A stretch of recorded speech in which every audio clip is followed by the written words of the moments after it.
Welcome, 8th graders. I am absolutely thrilled to have you here for today's explainer. Today, we're going on a journey together, a really exciting one that takes you from staring at a terrifying, empty blank page all the way to a published masterpiece.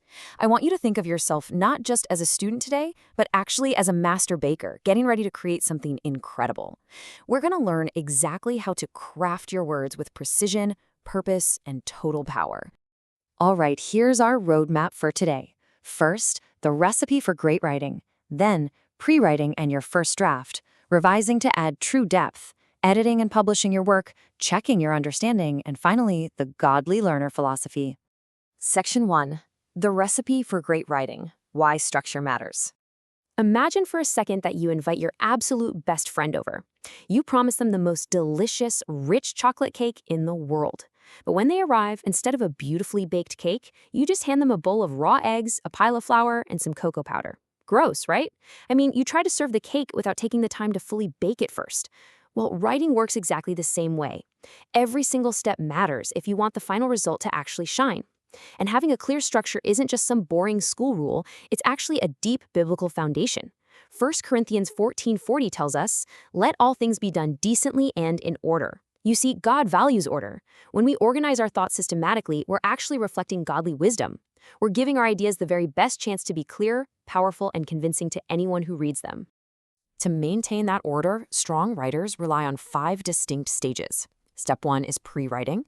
Step 2 is drafting. Step 3 is revising. Step 4 is editing. And Step 5 is publishing.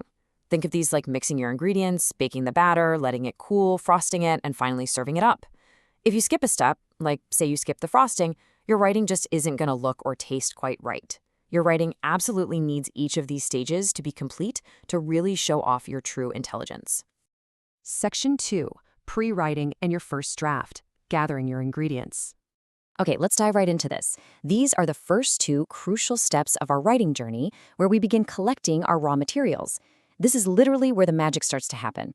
Pre-writing is your brainstorming stage. It's where you collect ideas, do your research, and plan out your structure. If we go back to our kitchen analogy for a minute, pre-writing is exactly like gathering all your ingredients and measuring cups on the kitchen counter before you even touch the oven. You wouldn't start baking without making sure you actually have sugar, right? So you shouldn't start writing without making sure you have your ideas locked down. Picture this. Imagine you're assigned an essay on recycling. A really great pre-writing strategy is creating a web diagram. You might jot down environmental impact in one bubble, school recycling bins in another, and ways students can help in a third. By organizing your ideas like this first, your brain doesn't have to panic when it's time to write. The plan is already right there, making the next step so much smoother. And that brings us to drafting. Drafting is turning those brainstormed ideas into actual sentences and paragraphs. You take those organized points from your web diagram, and you finally put the actual words onto the page. But hey, hear me clearly on this one. Your first draft is supposed to be raw. It is the unpolished, messy form of your essay. It's the cake batter poured into the pan. It doesn't have to be perfect. It just has to be written down. Section 3. Revising to add true depth. Adding the flavor. So many students want to stop right after drafting, but skipping this step, huge mistake. Revising is all about improving the content, organization, and clarity of your draft. Now, I really want to clear up a huge misconception here. Revising is not fixing typos. Nope. Revising is adding flavor and true depth. It's moving whole paragraphs around so the argument flows better. It's trading a boring, everyday word for a really powerful one. It's making sure your ideas actually make complete sense to the person reading them. Skipping this absolutely critical stage often leads to work that is confusing and simply doesn't reflect your true ability. And this brilliantly illustrates exactly what I mean. Let's compare. Your first draft might just say, "Recycling is good." I mean, that's okay, but it's a bit bland, isn't it? Now listen to the revised draft. Recycling helps protect the environment, saves energy, and reduces waste in our community. Notice the massive difference in depth and detail there? The revision took a basic, raw idea and gave it incredible power and precision. Section 4. Editing and publishing your work, the final polish. All right, we've baked the cake, we've added the flavor, and now we're preparing the essay to be confidently served to your reader. Editing is checking your writing for grammar, punctuation, and spelling errors. It is completely different from revising. Remember, revising was about the big structural ideas.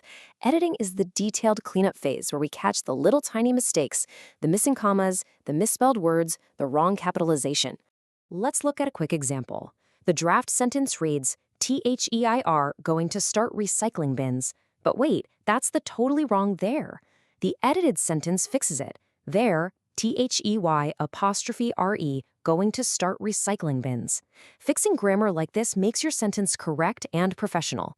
Getting these details right is exactly how you protect your credibility. Clear, thoughtful, error-free writing is a skill that's going to help you in college, in your future career, and honestly, even in how you communicate in personal relationships. And finally, publishing. This is without a doubt the best part. It's the final step where you actually share your finished work. You turn it into your teacher, you post it on a blog, or maybe you read it out loud to the class. You get to celebrate because your fully baked, beautifully frosted, and perfectly structured cake is finally presented to the world to be totally enjoyed.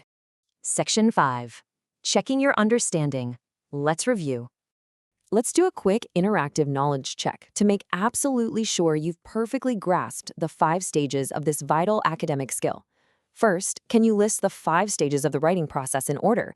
Just run through them in your head right now. Did you get pre-writing, drafting, revising, editing, and publishing? Fantastic! Next question. Why is skipping the revision stage a bad idea? Well, remember, without revising, your work lacks depth. It lacks flavor, and it might not even make sense, meaning it simply won't reflect how incredibly smart you truly are. Moving right along. What's a good pre-writing example? A web diagram or maybe a bulleted outline works perfectly for that. Now, how would you revise and edit the sentence, dogs is nice pets? First, you'd want to fix that verb agreement and say, dogs are nice pets. Or maybe add some real flavor. Dogs are wonderful, loyal companions. Finally, which stage comes right before publishing? It's editing. So the crucial point here is, editing always comes right before publishing to catch those tricky mechanical errors, ensuring you look like the absolute professional you are. Section 6. The Godly Learner Philosophy. Education with Purpose. Now, let's just zoom out for a second and talk about the deeper purpose behind your education as an 8th grade student. Learning to write perfectly is wonderful. It really is. But why are we really doing this? At HeroesMart Academy, we passionately believe that education must be intertwined with biblical morality, because education without morality can actually hurt. Think about it. If you become an incredibly persuasive writer, but you use your words to lie, manipulate, or tear others down, your education has actually become dangerous.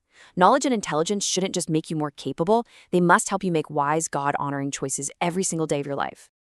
Listen closely to Romans chapter 8, verses 6 and 7. For to be carnally minded is death, but to be spiritually minded is life and peace. True life, true peace, and real lasting success don't just come from getting an A on your essay. They come from keeping our minds spiritually centered on God and His truth, and intentionally using the skills we develop for His glory. So, my final challenge to you today is simply this. Pursue academic excellence. Master the writing process. Organize your thoughts perfectly. But as you do all of that, keep your mind firmly centered on God, on truth, on wisdom, and on righteous choices.